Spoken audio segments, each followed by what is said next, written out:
Thank you for joining us for Scenario Planning for Nonprofits, Building Resilience and Sustaining Impact.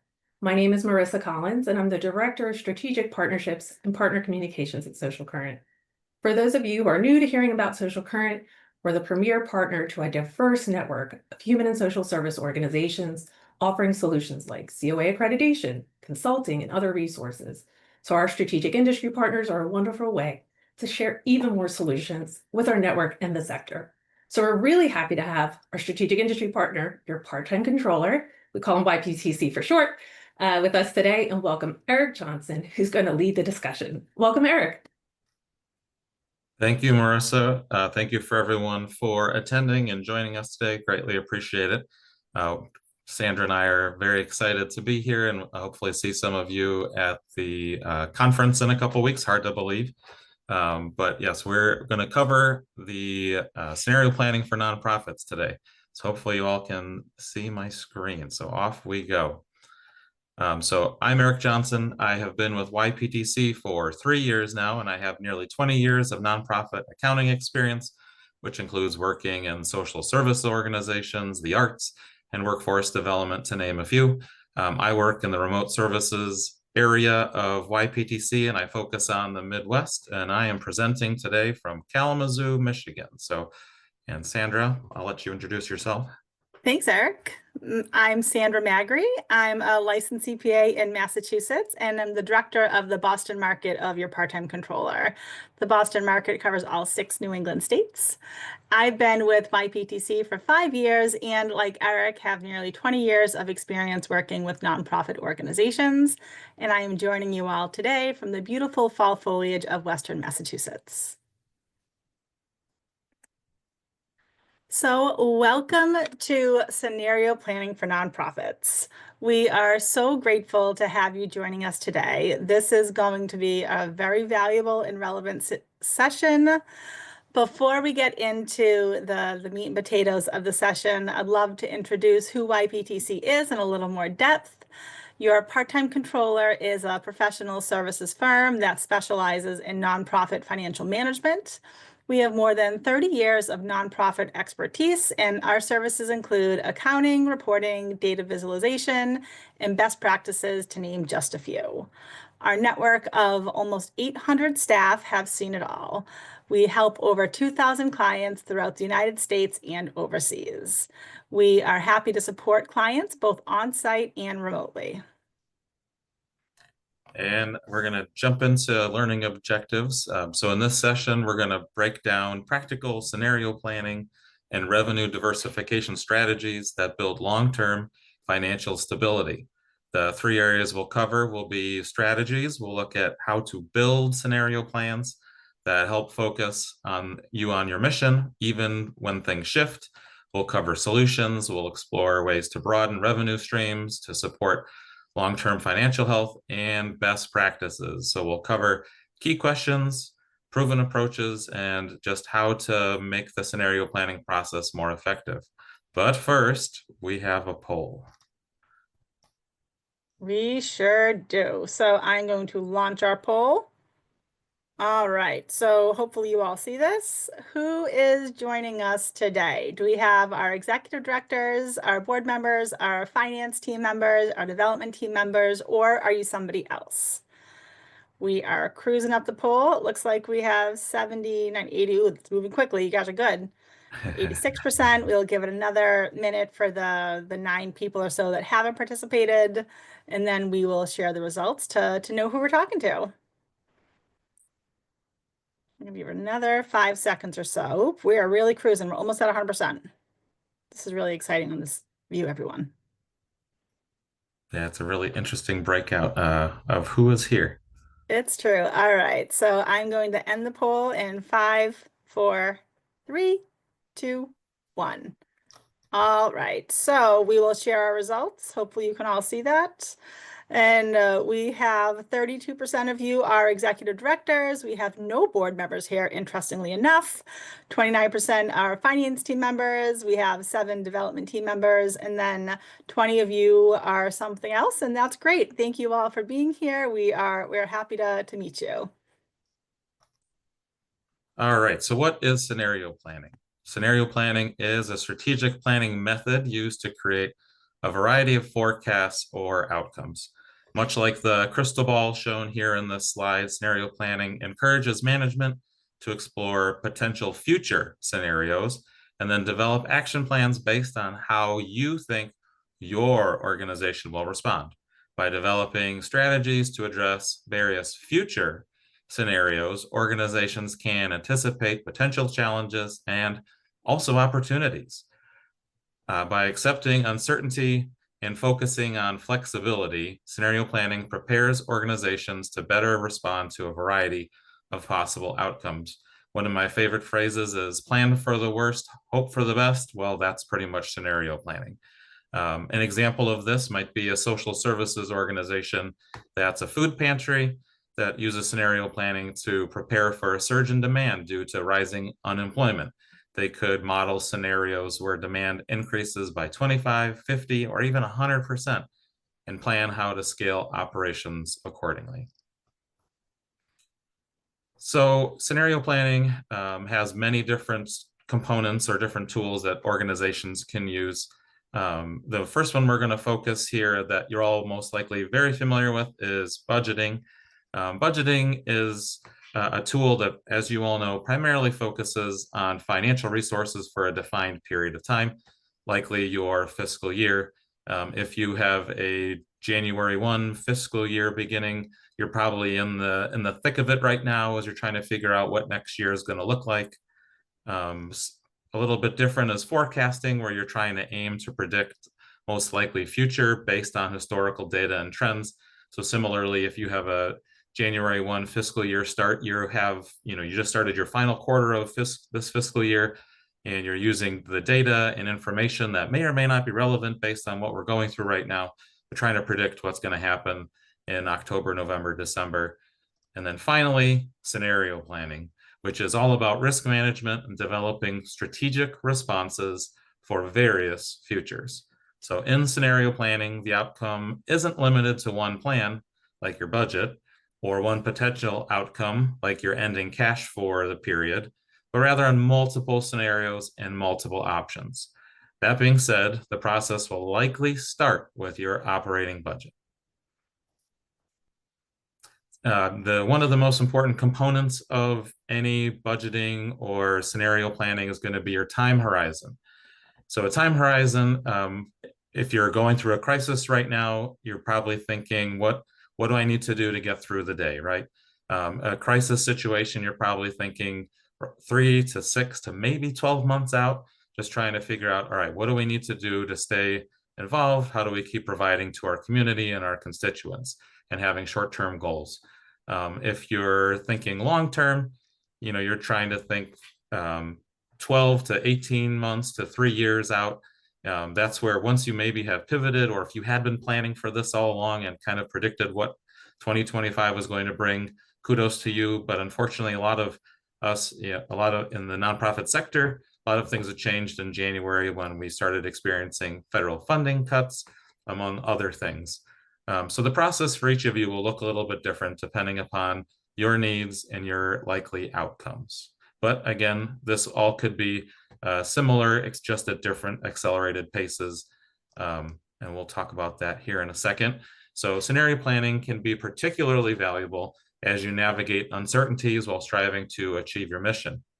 And this is particularly important as we know just last night at 11:59, the federal government shut down. As I mentioned in the previous slide, in January, we started to see a lot of federal funding cuts or funding influx due to executive orders or Office of Management and Budget directives affecting nonprofits. Funding stability is at the forefront of all of your minds. That's why you're here today. There's no better time than right now to implement scenario planning. Here are some possible use cases for implementing scenario planning for you in your nonprofit. So the first would be looking at program service demand.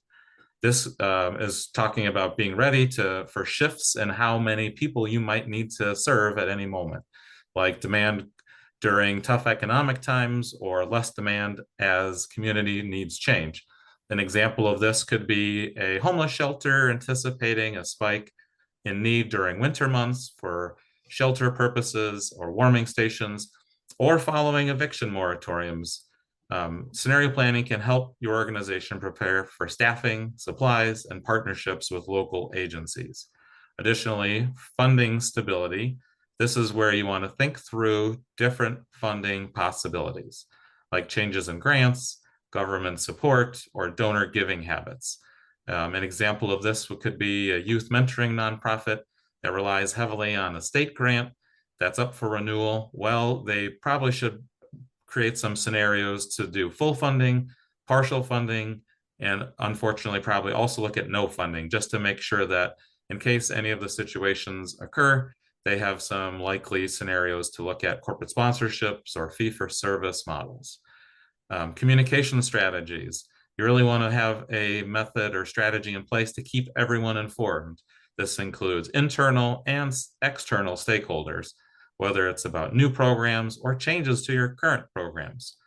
A domestic violence shelters, for example, may need to quickly communicate changes in the shelter availability or their hotline hours. Scenario planning ensures that you have actionable items such as templates and protocols ready for rapid updates across platforms. And then finally, capacity building. We would, in this area, look ahead at how staffing and operations might need to change for better or worse, and spot any gaps early. And this, an example of this could be a behavioral health nonprofit anticipates an increased demand due to mental health crises. They could use scenario planning to assess whether their current staff infrastructure can handle an increase of something as along the lines of 30% increase of additional client intake. That's great. So now that we understand why we would create scenario planning, let's talk about how we approach scenario planning. So when we talk about scenario planning, we have 5 steps, right? So the first step would be to assess your key factors that are likely to impact your organization. The second step would be to ID your top uncertainties, right? Identify what uncertainties will most likely impact your mission. Then your third step will be to create scenarios to address your critical uncertainties. Your fourth step will be to assign actions and develop strategies and assign responsibilities. And then finally, you want to implement and monitor your scenarios and adjust and refine as circumstances change. I know 5 steps feels like a lot of steps, but don't worry, Eric and I are going to dive into the details of each step during this conversation, so you are well prepared to tackle this project. So the first step, assess risks. So when we're scenario planning, the goal for any organization is to plan how it can sustain a crisis or significant event under different scenarios, just like Eric said. So when we talk about these different scenarios, it doesn't have to be a major world event crisis. It certainly can be, but it can be something like losing a major funder or having a critical staff member prepare for retirement, right? All of these things can be considered a crisis in some way or the other. On the other hand, we can also think positively. Scenario planning can also be used if your organization is lucky enough to receive an unexpected donation. So I always like to share this story during this conversation.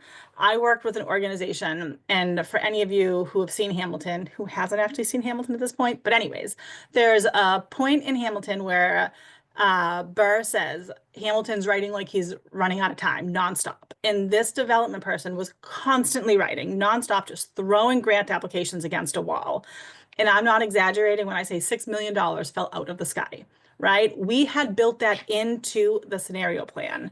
So they were scrambling because nobody expected $6 million to fall out of the sky, but there was a framework of a plan. So it's not always a negative approach. It can be planning for positive factors as well.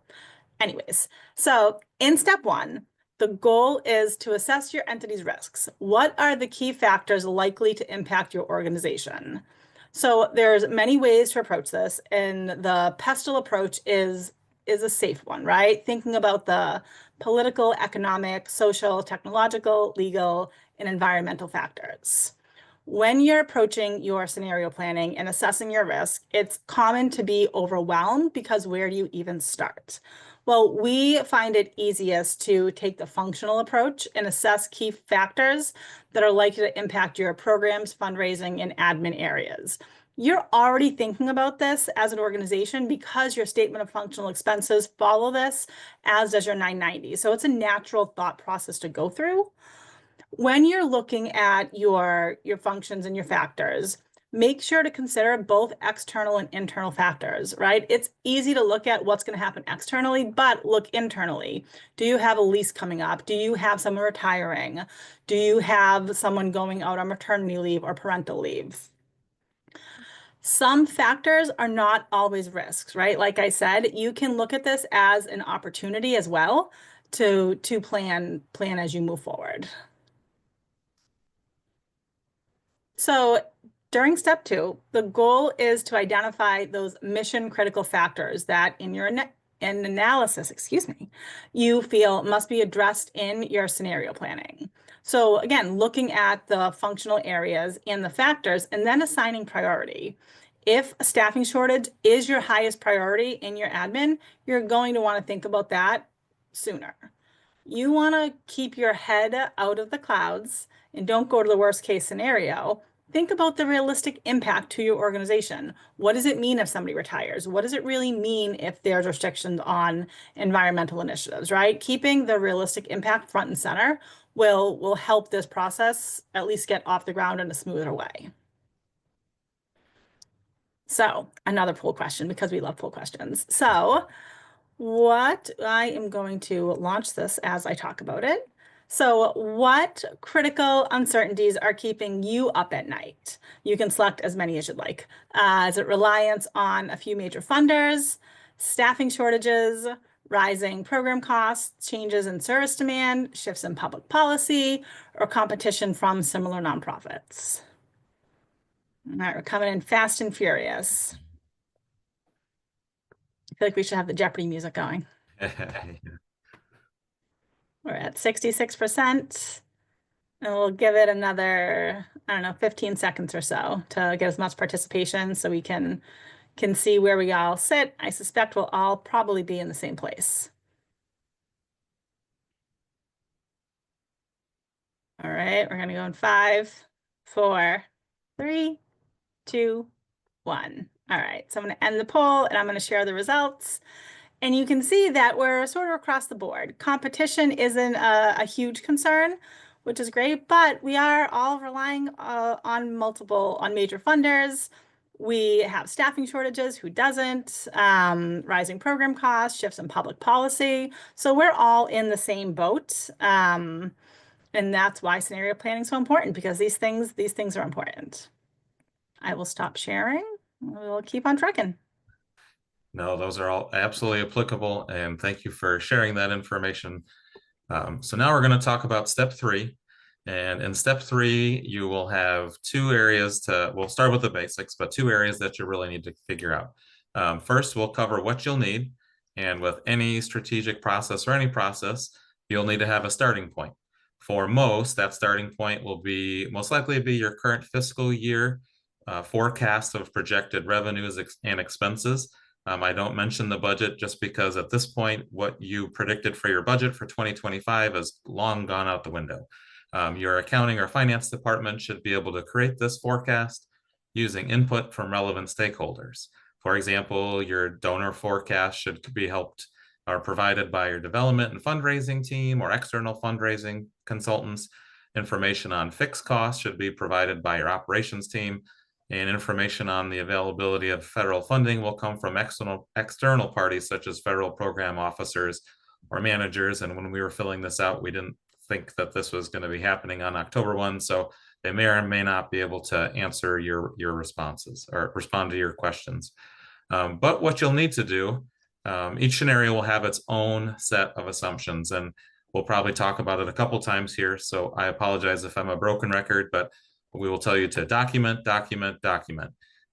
Much like everything else, you don't what we're going through right now. You're in a crisis situation. Most likely all of us are going through different things.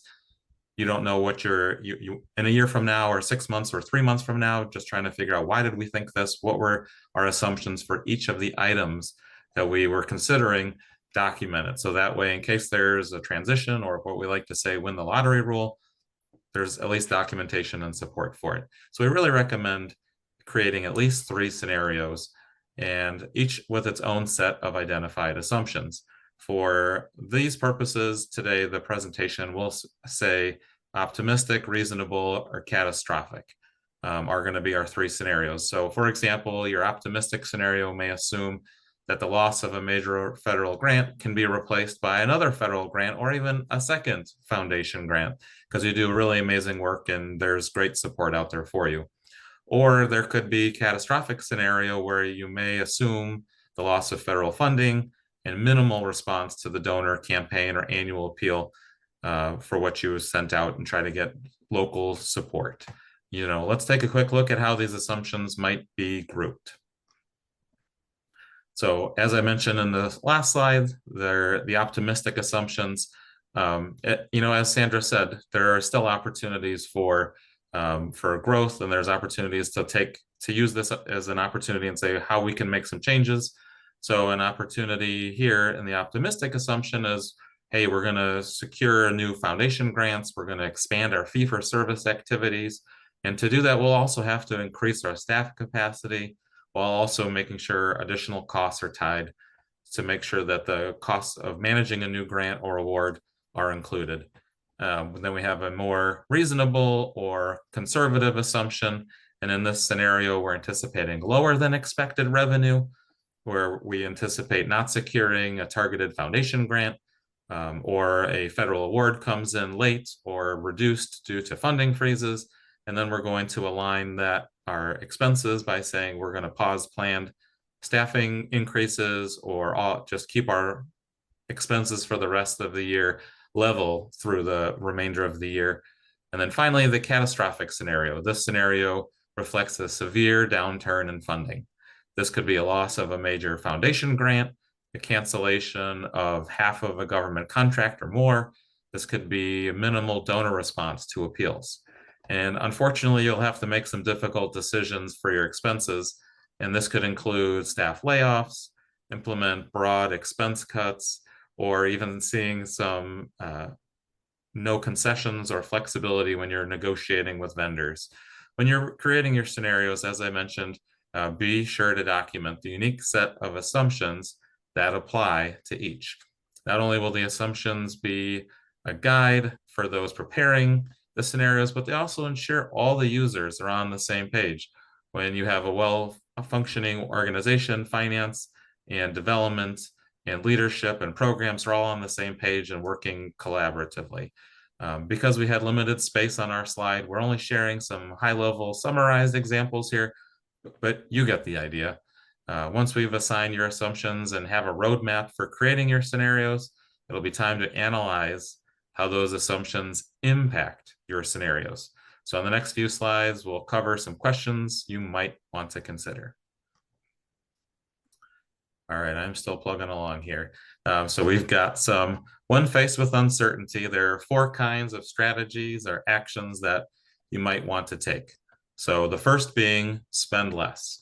This could be a reduction of programs or staff. For example, a family services nonprofit pauses its summer camp or winter camp to preserve core counseling services. You can spend differently. You could redirect funds for general outreach to targeted fundraising efforts aimed at high capacity donors. You could raise money differently, a little similar to our previous point, but this could be diversifying your revenue streams, launching a social enterprise, which would mean a thrift store or a cafe to generate unrestricted income.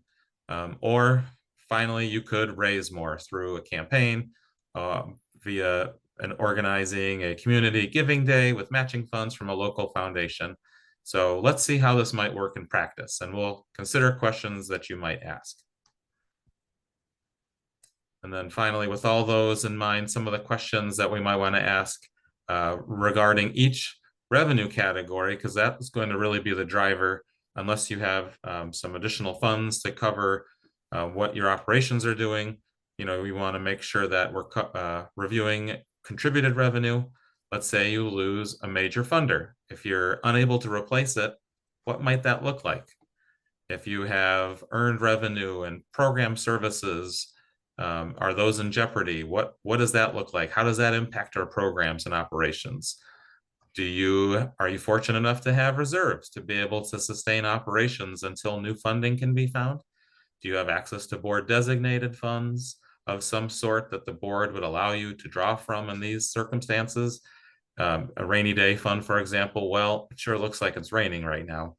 And then finally, do you have a line of credit to draw from? But the one thing we really want to harp on is beware, really resist the urge of magical thinking or just assuming a single fundraising event or major contribution from a major donor will save the day by filling significant gaps. We're going to just say be realistic or even pessimistic to see what a worst case scenario would be. Later in this presentation, we'll help you brainstorm some revenue diversification strategy. So with that, I get to pass it over to Sandra. Thanks, Eric. So similar to the revenue side, we should ask similar questions on the expense side. So perhaps one of your scenarios is going to be cutting an entire program in response to the loss of federal funding, right? What do you do there? What expenses would be cut automatically by ending the program? And as a result of those cuts, what fixed admin costs might need to be absorbed as well? I want to just pause here for a second because every time I say fixed administrative costs or indirect costs, the chat goes crazy with questions. Rightfully so, lots of questions. That's another whole topic in itself. And if you're curious, you have a million questions, yptc.com, we have a webinar about that goes deep into it. So if your questions in the chat are there, we will not have time to address them all. So just FYI. Anyways, so shared costs like insurance and rent, they won't disappear if you cut a program entirely. So keeping that in your forefront is important. If you have any sort of debt that you might have as related to cutting a program, those debt service costs may not go away as well. So keeping that in mind. And also understanding that you may actually incur some costs if you have to cut a program. So if you have to cut a program, you may have legal fees. If you have to lay off staff, you might have some legal fees or some HR consulting fees that you might need. If you have a lease that is related specifically to that program and you are cutting that program and now you're trying to get out of the lease, there may be a penalty for that. You have to keep these all in mind. Conversely, if you are planning for an opportunity and you would like to add a space, right? You're going to renovate your space and you need to finance that. Keep your interest in your loan origination fees as part of your plan. You also want to consider negotiating. So if you're in the situation where you have to cut a program, for example, and that's taking up a lot of space and you need to adjust your lease, don't be shy about asking your vendors if you can adjust your relationship. More times than not, the people you're working with, they want to see you succeed. So sharing where you are in space, what's happening, approach the conversation openly and transparently with an idea. The worst they can say is no, right? They have to run their own business. They have their own cash flows in mind. So they may not be able to reduce your entire liability, but they might be able to create a payment plan or just adjust the terms of the relationship. You never know unless you ask. So another thing to consider is opportunities for in-kind. I happen to have a teenager who's in high school, and these teenagers want to volunteer. So could you leverage the relationships in your orbit, whether it's at a high school or a college or any other volunteer type management group, to do some of these activities that you have program staff doing? If you have a food bank, for example, and you need someone to stock the shelves, that's a great opportunity for a volunteer to do. You need someone to do laundry. If you have bedding to do, that might be a really good opportunity to find volunteers. It is important when we talk about thinking about using volunteers, especially if you're going to go the high school route, teenagers are very bad communicators, but having a dedicated volunteer liaison to coordinate all of the volunteers. So if you're an executive director, you're not now trying to figure out what 20 new people to mobilize and get moving. You want to make sure that you have a dedicated person to do that. Whenever we talk about cutting expenses or changing your expense or your spend outlay, it's really important to not lose sight of communicating any major changes to your stakeholders and having a good communication plan on how you're going to accomplish that, especially if you have donor restricted funds or grants receivable or anything of the like that require expenditures during the same period and you need to delay them. So if you have a cost that needs to be expended within 30 days or a fiscal year and you don't plan on it, you have to have that conversation. You want to make sure that you're talking to your funders and request extensions if you need to, or any other data that you need to know what your options are as you create your scenario examples. So now let's look at what a real scenario looks like. So we've talked about conceptually the steps and what this means, but what does this look like in practice, right? So as Eric shared, we have our approved budget, which is our starting point. And we've created the assumptions based on our optimistic, our reasonable, and catastrophic scenarios. And now we've laid them out to see what that really looks like. What happens if we win a new grant? What will that do to our expenses? What happens if there's a funding freeze impact? And how will that impact our bottom line? And then finally, that catastrophic scenario. Where are you going to have to cut your expenses? Where is your revenue going to fall short? And what that looks like.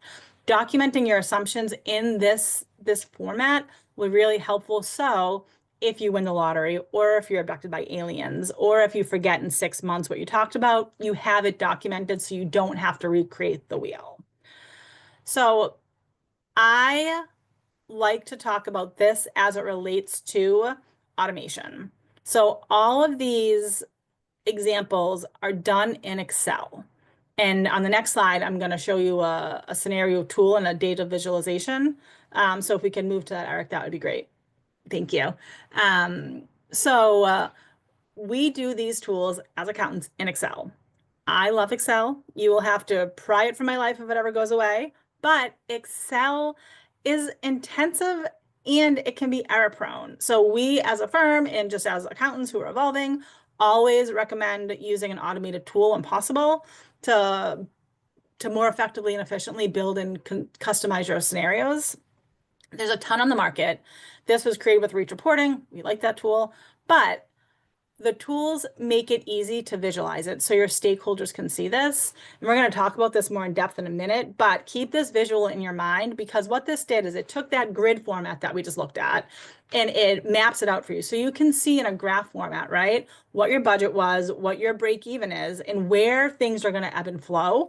And by using the budget and your scenario planning with a cash forecasting tool, which we'll talk about in a little bit, you can see exactly where you're going to need your line of credit or you're going to need to make a move with your worst case scenario.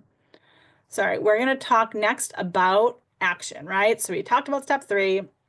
Now, what do we do? How do we move through this? So in step 4, you're going to be assigning actions. Those actions involve 2 parts: developing your strategies and assigning your responsibilities. So when you're developing your strategies, we always recommend creating a cash forecast for each scenario. This cash forecast will provide management and the board with the big picture analysis that they'll need in order to mitigate their risk, right? So in that previous slide where we had all the visual, we look at the forecast. In looking at those cash forecasts, they may identify months in which it's necessary to delay expenses, to utilize a line of credit, or liquidate investments, right? That red line that showed in August, you were going to need to use your line of credit. Keeping that in front of your board and your leadership will be really important. As part of the strategy development, you want to make sure that you are setting deadlines for when these specific actions need to be completed. When we talk about defining responsibilities, it's really important to define your specific actions that will need to be taken and who will be responsible. For those of you who have gone through CPR training, you know that one of the first things they teach you is in a crisis, you don't say somebody call 911, you say you call 911, right? This spreadsheet exercise is not nearly as dramatic as calling 911, but similar concept, right? You want to make sure that you know who will be responsible for securing whatever the execution or whatever the strategy task is. So sticking with the line of credit example, you want to make sure that you have identified who it will be. Will it be the board treasurer? Will it be the ED? Will it be the CFO? And understanding what the KPIs associated with that specific task is, right? So if the strategy of looking at the strategy, we look at the cash forecast, we see we're going to fall off a cliff in August, saying, okay, we need a line of credit. That's not helpful. That's not moving the needle. That's just a sentence that everybody knows. By saying, board treasurer, we need a line of credit of $250,000 by August 2025 that we'll need to have secured by June 1st, for example. That is something that's smart, measurable, achievable, timely, right? It will move it and make it clear for who is responsible for what. We are going to now look at a cash forecast and how that action plan connects all of these pieces and parts. All right, as Sandra shared, we will develop strategies and ultimately be proactive with your plans. This is a cash forecast. I apologize, there's a lot of numbers here, but we wanted to give you a pretty good scenario of what it might look like for a 6-month, 7-month period here. So looking at this forecast, when might this organization need to borrow on its line of credit? Well, if we look at the end of July, it looks like they're going to have a negative $20,000 in cash. So in July, at some point, cash is going to run out. And this is even after they've delayed payments to some vendors. This is, in addition to having some funding cuts, their federal or their government grant is really slow to pay. So that arrives in November. Well, the issue is, what are we going to do from July through October until we get the funds from the government grant? Well, especially with September going to negative 80,000, this could mean not making payroll timely, delaying payments to vendors. What's your contingency plan if you don't have anything set up?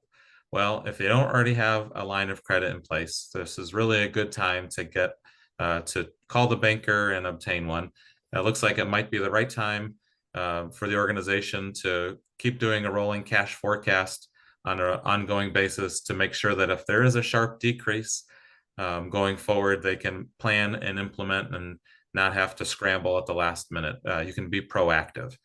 There are many opportunities to improve cash forecasting and cash flow by talking to funders to say, hey, can we accelerate this payment? Or we can even talk about, as Sandra mentioned, deferring payments or coming up with a payment plan with your vendors. So as she mentioned, defining responsibilities. We want to have a clear timeline and key indicators or just indicators for monitoring your results. So this is a sample chart that defines responsibilities, the timeline, and the key performance indicators that are going to be associated with each action. So the first action is going to be a grant writer applying for 3 grants over the next 3 to 6 months and securing $100,000. The next action, the ED, the executive director, will expand corporate sponsorships over the next 6 months and secure 2 new sponsorships worth $25,000. The third action is the development director launching an emergency donor appeal over the next 2 months and raising $50,000 from individual donors. And finally, program director growing the fee-for-service income for 3 months and identifying $25,000. This is a pretty ambitious plan, let's be honest. They're looking at raising and increasing revenue by $200,000. I'm not sure what their budget is, but that's a pretty significant amount for any of us on this call for an organization to raise pretty quickly. And as you guessed, these are actions that fall within an optimistic scenario. All right, we got another poll question, folks. So I am going to launch this. So in this poll, we want to know, what is the biggest challenge your organization faces when creating scenario plans? Is it the lack of resources or expertise? Is it the uncertainty in your external environment? Is it difficulty in aligning with mission, resistance to change, or something else? There's lots of factors that get in the way to start this. All right, where's that Jeopardy music? We're at 50%. We will give it another 15 seconds or so to make sure everyone has the opportunity to click the button. We're at 75%, so good participation, folks. Appreciate it. All right, we're going to close it in 5, 4, 3, 2, 1. All right, and we will share the results. So you can see, interesting that the barrier here is not difficulty in aligning with mission, right? The biggest one is the uncertainty in the external environment, which is real. But good to see that, again, we're all in this together. And if you're feeling in a way or confused or uncertain, you are not alone. All right, thank you for that poll. So we're on to step 5, the final step in our scenario planning.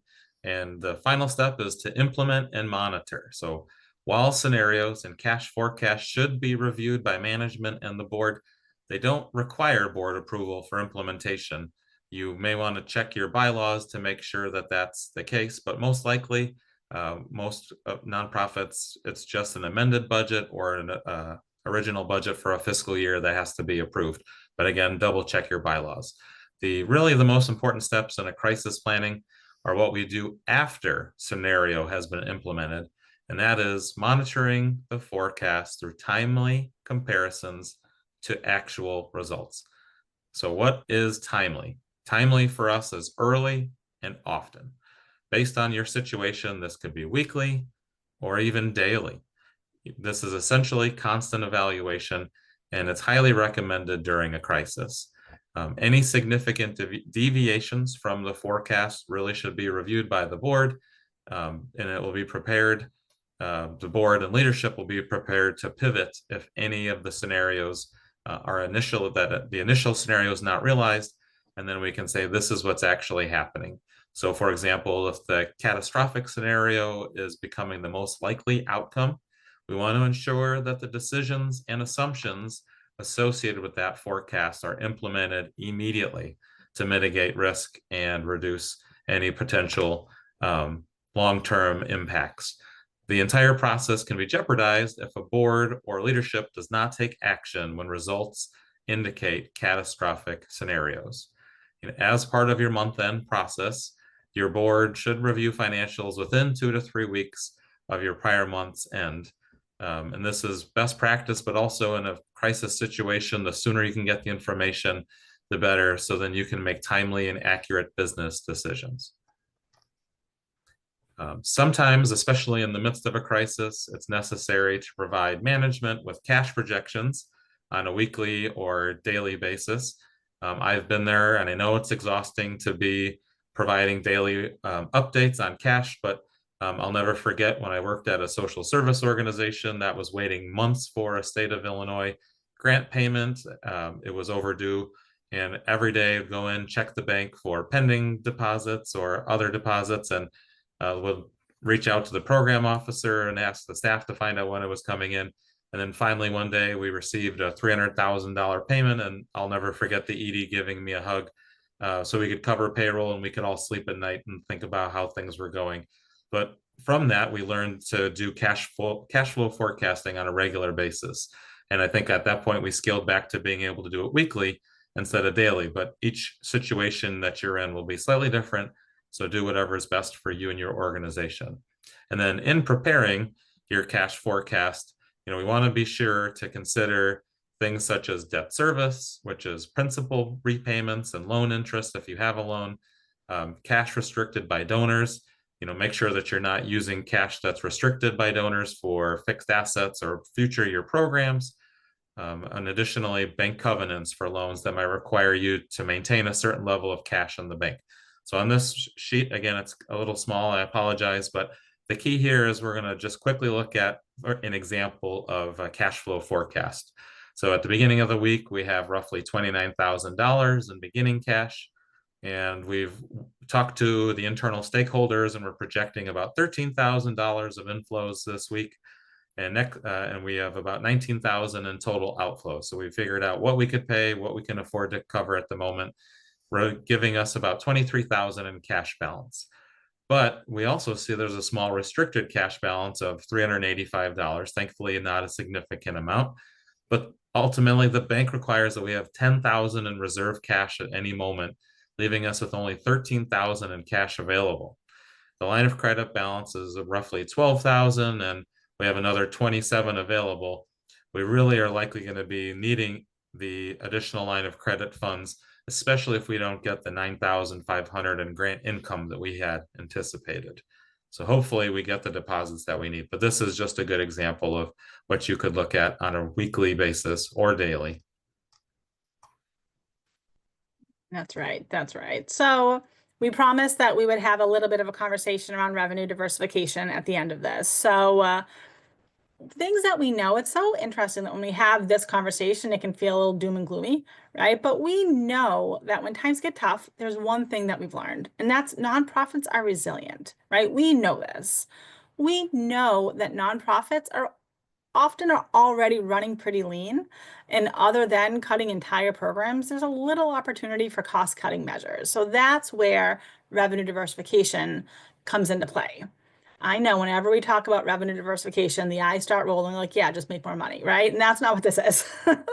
The goal of this is to just share some strategies and ideas that we've seen through our vast network of clients to just give you some food for thought of things that you perhaps may not have considered.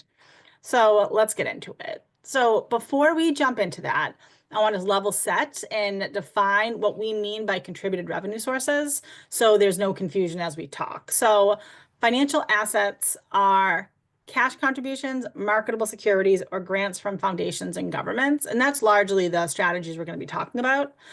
Non-financial assets, gifts, fixed assets, use of facilities, utilities, advertising, any gifts you may get of materials or supplies, any gifts of works of art or historical treasures, right? We're not going to go too deep into those. We're going to talk about those financial assets. Okay, so when we start talking about revenue diversification and contributed revenue strategies, we look at it in three buckets. We look at our donor cultivation, our donor relations, and our board volunteer mobilization. So when we talk about donor cultivation, the idea is to seek out funders known for providing operating grant support, which feels a little obvious, but stick with me here. You want to also research funders you haven't pursued before and partner with donors or companies who provide in-kind or matching gifts. So a strategy that has worked for groups, which again feels like an obvious answer, but you only think about what you only think about. So we had a group going through this, and we went to the Google and we were getting the same old things. Well, we went to our friend AI, ChatGPT, in this case, and put a quick search on and said, provide a list of funders known for offering unrestricted funding, right? We stopped short there. We didn't go any deeper. And it kicked back a dozen foundations that we didn't even know to consider, right? This was a while ago, but the MacArthur Foundation come up, Ford Foundation, the David and Lucille Packard Foundation, right? Like all of these groups that really weren't in the organization's purview. They looked at that, and then they also went deeper and said, okay, let me tell you about unrestricted funders that specialize in whatever their mission was. And it narrowed that down. So they had their list of things to start researching and understanding. When we talk about donor relations, this is another strategy that's really worked for some groups. And it's easy to say, build a good relationship with your donors. Well, how do you do that? Some ideas and some approaches that we've seen that are really beneficial have been to create custom giving opportunities or appreciation events. Donors love to see how their dollars are being spent. They love to see what's happening in your organization. So if you have a new addition or you have like a really cool workshop or something, do a behind the scenes type tour, really gives those donors that feeling of connection. If you're a youth development group and your kids are putting on a show, invite the donors, right? Invite your stakeholders to your productions and to your events. There's also easy opportunities to set up automatic monthly giving options, which again feels obvious, but I can tell you countless groups just forget to even do that. And that really moves the needle. And then finally, talking about educating your donors about directing any DAFs they have to your nonprofit. If you don't know what a DAF is, go to the Google machine, research it, but they're great investment vehicles for wealthy individuals to advise donations. And then finally, mobilize your board. The people who are volunteering and spending their time with you, they care about you all. They care about your organization. So provide them tools and education to have their elevator speech. So if you have a development director who I can only imagine is incredible, have them spend 30 minutes with your volunteers to give them the language and the tools to mobilize in their networks so these organic connections can happen. And then finally, promote your bequests, charitable gift annuities, and endowments. Excuse me. I know those are intimidating. So if you don't have, if that feels too big and scary, talk to your lawyers, talk to your CPAs, talk to your bankers, and they might have some ideas. The biggest tip I can give you when thinking about revenue diversification is to make sure that any new funding opportunity or any new donor relationship you're building, that the funders' initiatives tie to your organization's mission. It's a waste of time and resources to chase down a donor whose funding initiatives are completely misaligned with what your mission is. And before we get into some additional strategies, and I know we're getting close to time here, so we'll try to go pretty quickly through the next couple slides, but I just wanted to share this slide here, the earned revenue streams. So earned revenue, just quickly, the definition of earned revenue is anytime there's an exchange transaction, such as a service or a product are provided in return for payment. Examples are, merchandise, clothing, program services, tuition, licensing, other things. You can take a look at this slide later, but just want to keep moving along. So some earned revenue strategies, you could expand services.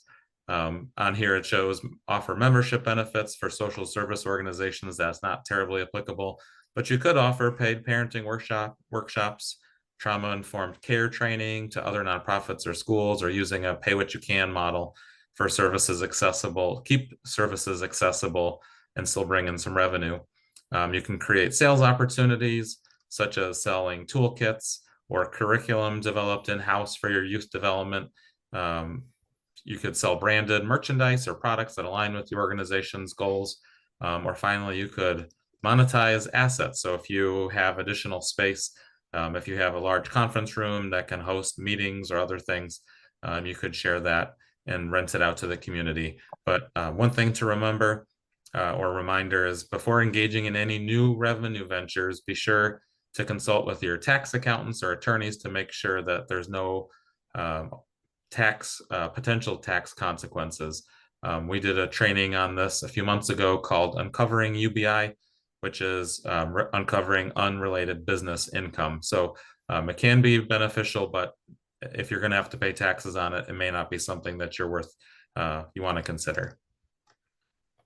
All right, and then finally, to get through the last couple slides, online presence you might want to take a look at. These are just general strategies. Look at your online presence, leveraging social media, claiming or doing more with your GuideStar profiles with transparency, or increasing your rating on there. You could do some additional outreach, which a lot of you are likely doing right now, talking to your local and state leaders, talking about your organization's impact on the community and economic impact primarily. You could also, and additionally, say you want to provide or mention indirect benefits.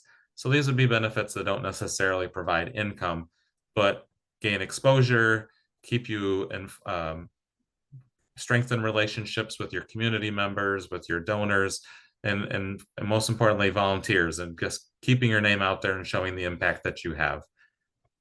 So with that being said, I know we have a poll, but I think, should we probably skip it? I think we should skip that. Good thinking, Eric. All right, we'll skip that, but if you're so inclined later, we can chat I just wanted to, we're on our last slide here before we wrap up, and know we've discussed a whole lot today and really appreciate you sticking with us. We've been both in the weeds with scenario planning and also brainstorming some ideas for revenue diversification. And some things we want to leave you with are: first, apply for a line of credit if you don't have one already. It's worth having. Oftentimes you can have a line of credit without having to pay fees unless you pull money down from the line of credit. Again, talk to your banker, talk to your investment bankers or whomever that you have that you're affiliated with, or if there's board members that have people that they know, please talk to them. Board designated reserves, if you're fortunate enough to have some board designated reserves. I know we talked about rainy day funds. Some organizations have those where you had net assets and things that rolled over and you had surpluses. Well, you can, now would be a time to use those, but obviously make sure that you're abiding by the policies that are in place with those. If sometimes you have to repay, or the board may require you to replenish the reserves. And then finally, budget for a surplus. Nonprofit is a tax status, not a business model.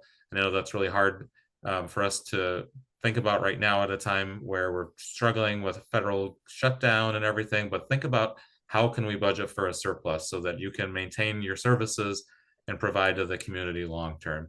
And there's some things, unique ways that our clients use surpluses in the past, expanding programs, building capacity, planning for contingencies, such as making sure that things are not being delayed for capital improvements, or leadership sabbaticals. In a time like this, you're all really stressed out. Wouldn't it be nice if you had a nice reprieve to come back and be refreshed, or have health and wellness benefits?